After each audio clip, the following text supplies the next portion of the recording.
Hey, Buff Nation, coming up this week on the Buffalo Stampede, it's prime time in Boulder, Colorado. Deion Sanders named the 28th head football coach in CU history. We're going to show you scenes from day one of the Coach Prime era. Men's basketball kicking off Pac-12 conference play versus Arizona State and Washington. The CU women rolling through their non-conference slate. And the volleyball team in the NCAA tournament. All this week in the Buffalo Stampede.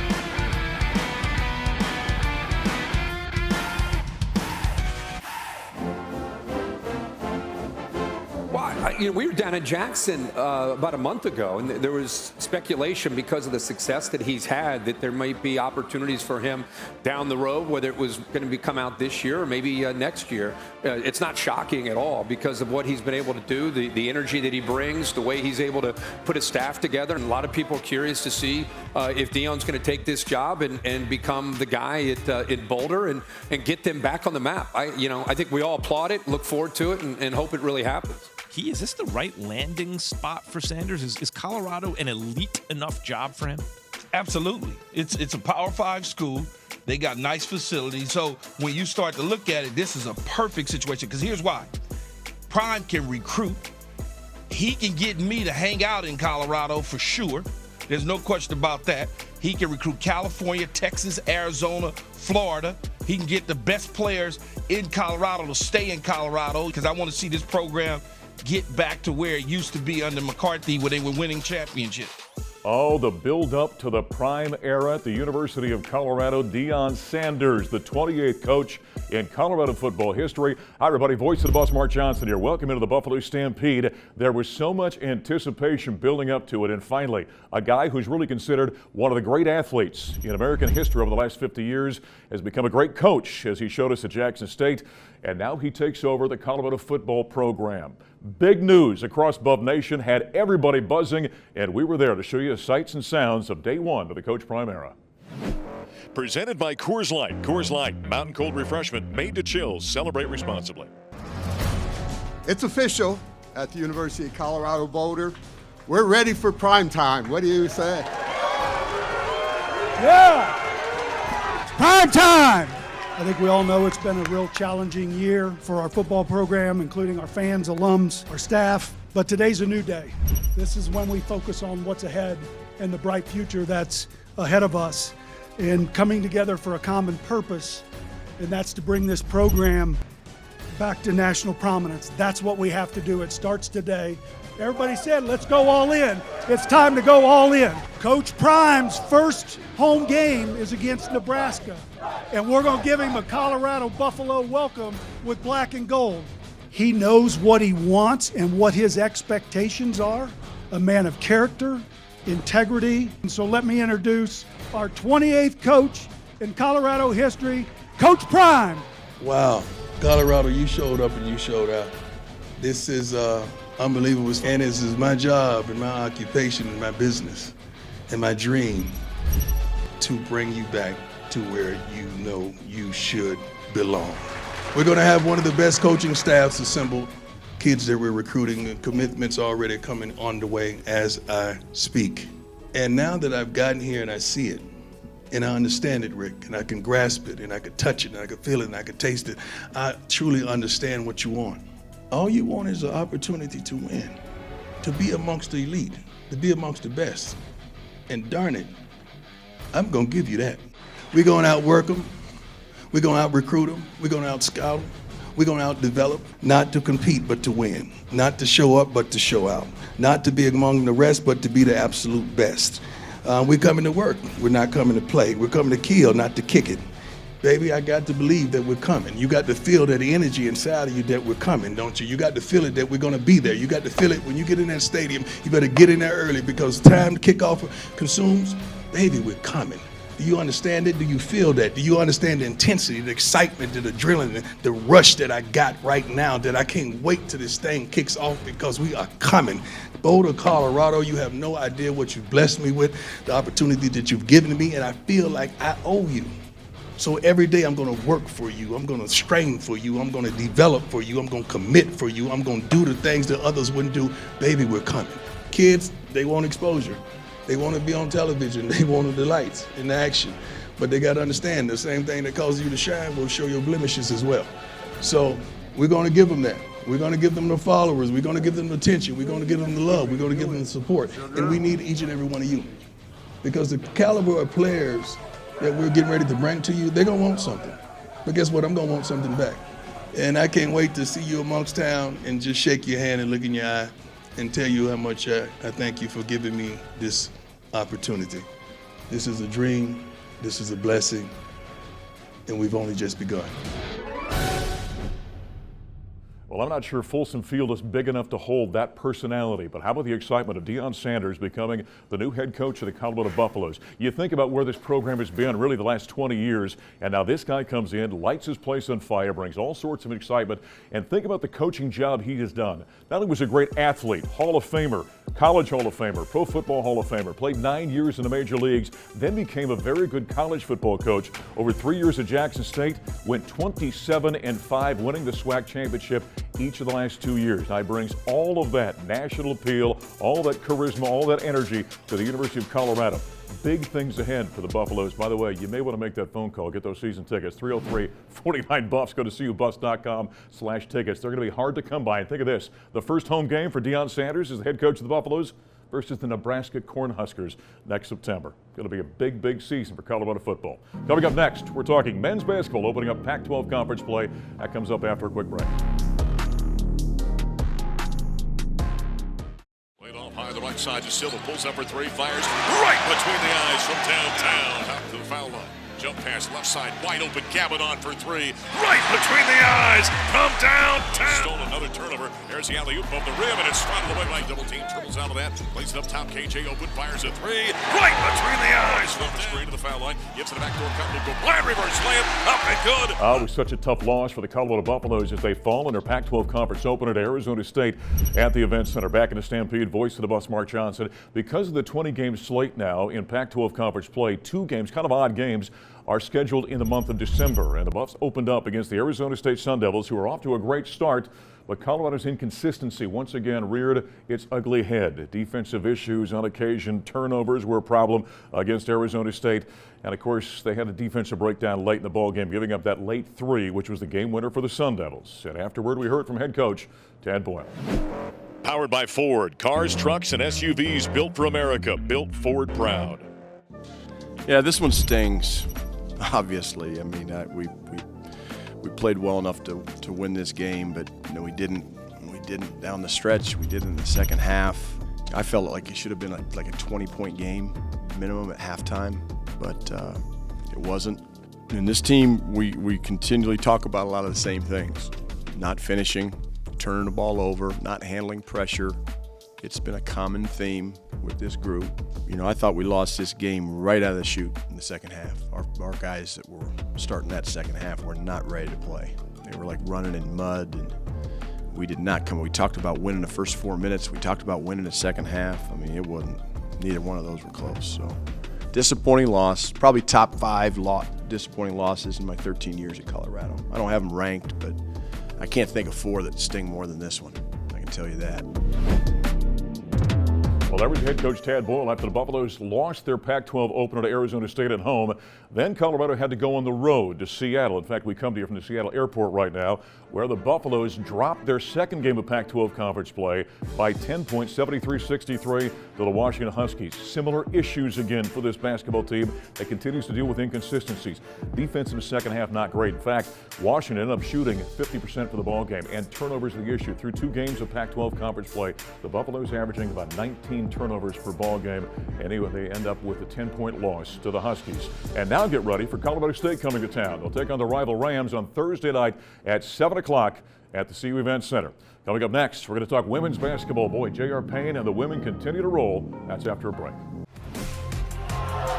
And now a lob ahead to Jay. Jay racing down the court, goes to the right side, scoop and score. Goes in front, now lob underneath. There's McLeod, catch it underneath, goes up on the right side. Miller's got it, squared up. 17-footer, got it to go against Weta. Ball tipped, and Sanders got another steal. That's her second of the game. Rita with the dribble, back up top, wet on the Buffalo's head, lobs underneath. There's Vonleh, catch, layup up and in. Well, there's some great images of the CU women's basketball team's victory, lopsided win, 75-37 over the Western Michigan Broncos. The Buffs now 6-2 in non-conference play and playing fantastic basketball. Colorado used an offensive burst early and a defensive lockdown late to pick up the victory. The Buffaloes scored 47 points in the first half, led by 27 at the intermission. The Buffs defense impressed, limiting the opponent under 40 points for the second consecutive game. And afterward, we heard from head coach J.R. Payne. Yeah, we were really happy to be home. It felt like we were on the road for a long time last week. And actually, I think a lot of us are kind of homebodies on this team. So we were really glad to be back at the event center back in Boulder. And I did not expect us to play that well, to be honest. We didn't have a great practice yesterday. We did have a good shoot around today, but I thought we played really well tonight. And against a different style of team, you know, their offensive system is different than we typically see. All of the switching, they switch everything defensively, which we don't typically see. But I thought our defense really dictated our offense, and really, really proud of how everybody played tonight. That time she got it. Now Sherrod all by herself. She'll finish coast to coast. Yeah, I mean, I say this every time, but we're a defensive team, and that's something that we talk about in the locker room all the time, and we really pride ourselves in that. And so, like, even Tam sitting here, like, we know that that's something that can feed into our offense, and so always bring that energy. Yeah. Richardson giving up top, stole it away. Tam stepped in front of it. Man, Sadler's got about 4 steals here tonight. Sadler crossed to the left hand, boom, and score it. Yeah, it was really fun, actually. I mean, just to go out there and just play like how we know how to play, it was great to feed off of, and it was fun to watch. We really felt it like we really paid attention to the personnel, so knowing how to guard each and every player on the court really helped us, and how we were in the gaps on defense and talking to each other. We communicated a lot tonight on defense. Spawn's working in on Wynn, ball stolen away. Tam's got another steal. Give it ahead to Jay. Jay, layup left side up and in. Hey, by the way, congratulations to J.R. Payne. That victory over Western Michigan, the 100th of her coaching career.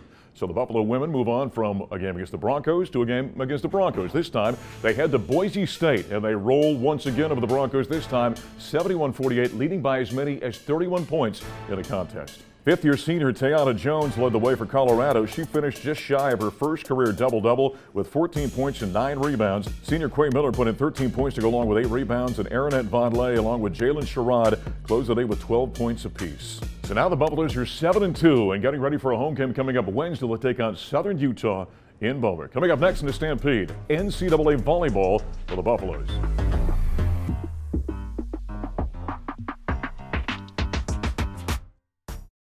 Welcome to the 2022 Volleyball Selection Special. Dangerous teams showing up in this portion of the bracket. That would be the number 5 seed in the Louisville quarter, the Rice Owls out of Conference USA. And their opponent, it's going to be the Colorado Buffaloes, a 20-10 record for Colorado. They're ready to dance and face the number 5 seed in Rice. Well, that right there is the joy that a team has when they make the NCAA tournament, which the CU volleyball team did in the 2022 season. Back at the Stampede, voice of the Bus, Mark Johnson. Before heading to the tournament, though, the Buffaloes had to wrap up the regular season. They did so with a 4-set victory over the Utes of Utah at the Event Center on Senior Day for the Buffaloes. With the victory over the Utes, the Buffs achieved their first 20-win season since 2017. Also marked only the 13th time since 1988 that the Buffs have reached at least 20 victories during the season.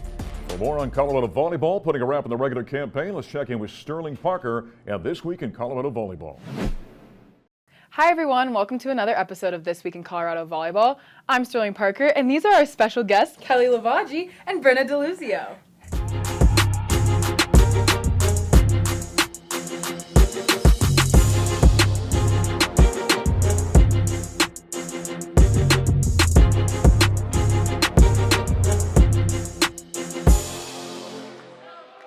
Trying to make the final mark on their ledger, and it's a black and gold Friday with the ace.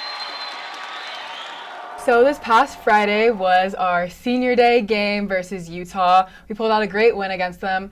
Tell us a little bit about the emotions that went through your head, kind of what that meant for us going forward, and just how you were feeling throughout the whole game. Well, for me, to start it off, I've been here longer than these two by a long shot. So it's been a long time coming for senior day.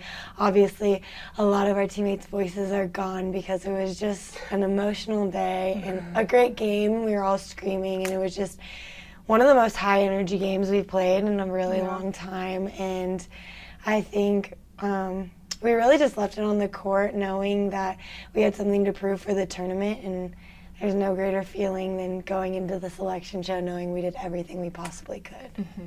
It was definitely a really exciting game, like both of them just said. It was a lot of fun. We all just really it was just fun. I don't know. We were definitely really confident going in, like as far as where we were for the tournament, as well as just excited for the game. We knew obviously there were 7 of us graduating. We were all really excited to go out and just have a great time and do the best that we could, leave it all on the court. And I know that everyone else on the team was also really excited to do that for us as well. So I think that was definitely a lot of fun. Yeah, I think it was a sweet way for us to kind of end our normal season, especially all of us, especially like the 5 seniors who weren't grad students like you and Megan. But for us, I think coming in as freshmen and having some really rough seasons to start out, being able to finish as a senior, being able to go to the tournament for the first time, for us, I think was something really special. And for all of our families to be there too and celebrate that with us was it was the best. It was the best feeling ever. Welcome to the 2022 Volleyball Selection Special. Dangerous teams showing up in this portion of the bracket. That would be the number 5 seed in the Louisville quarter, the Rice Owls out of Conference USA. And their opponent, it's going to be the Colorado Buffaloes, a 20-10 record for Colorado. They're ready to dance and face the number 5 seed in Rice. Coming off that great win, we had a little selection show party on Sunday here at the gym. So why don't you guys tell us about, I mean, it was really, for me at least, our emotions were high. We were kind of nervous. We knew we were going to be in it, but being in the last section of that bracket, I think we were all kind of like freaking out a little bit, just waiting for our name to be called. So tell us a little bit about what it was like waiting, and then when our name was finally called, how you felt. It was just really special for me because this was my first time getting to be at a selection show with all of y'all. And it did suck having to wait till the end of the bracket. That hasn't happened before. Usually it's beginning to mid, so that was different. And I think a lot of the nerves, not that we didn't think we didn't make it, but just the nerves of we want our name to be called so bad, like where are we going?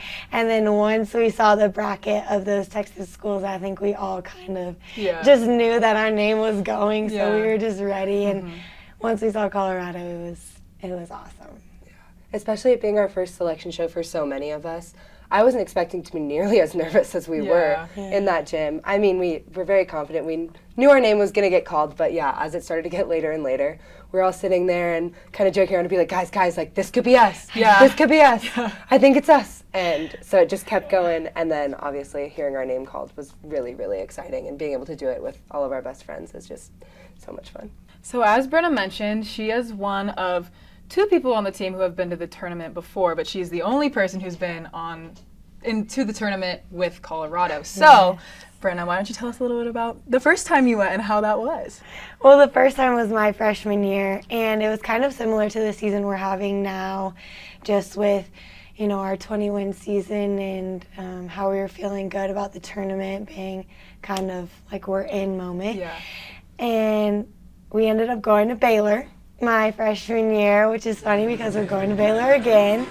And my freshman year, I think we played James Madison in the first round, and then we went on to play Baylor and swept them, which I think was a little bit of an upset, even though we didn't think that. So, I love our chances with Baylor. So far, we're 2-0, and I think we have a great opportunity this weekend to do the same thing, and we're just all excited for the second round in Waco. Yeah, so like Brenna said, we're going to be headed to Waco. We're playing Rice, so what are we excited for? We're going to get to be in Texas. Yes. A little warmer. We're definitely excited to head to Texas for the weekend. Rice obviously is a very good team, a very competitive team, so is Baylor, and so I think it's going to be a lot of fun to play some really good competitive volleyball and seeing some new teams. Obviously, we've been playing Pac-12 for the past 20 games. And we kind of know how all the Pac-12 schools play, and we're very comfortable with that. And so I'm really excited to see something new. We can go to the silos. Yeah. Is that and Magnolia. The shopping? Yeah. Oh, yeah. And I'm also excited because our freshmen get to come. Yeah. They've never gone to travel with us this season, so we're gonna have the entire team traveling, which is gonna be just, I think, the most fun trip we've had yet. So I'm excited for it. Our thanks to Sterling Parker on This Week in Colorado Volleyball. Buffaloes then moved on to Waco, Texas for the opening round of the NCAA tournament, where the Buffs end up losing to number 20 Rice in 4 sets. It was the first time the Buffs had been in the dance since 2018. What a great season it was for Jesse Mahoney and the CU women's volleyball team. Don't forget, off the top, we talked about Deion Sanders. What news it is for the University of Colorado. You can kind of feel the excitement around campus. Get your season tickets, 303-49 Buffs, or go to cubuffs.com/tickets. They're going to be hard to come by as the Buffs home slate kicks off next year with Deion Sanders, Coach Prime at the helm, against Nebraska and CSU. That's after opening up at a top 5 team in TCU. Thanks for joining us this week at the Buffalo Stampede. I'm voice of the Buffs, Mark Johnson, as we come to you from the Seattle airport. We'll talk to you next time.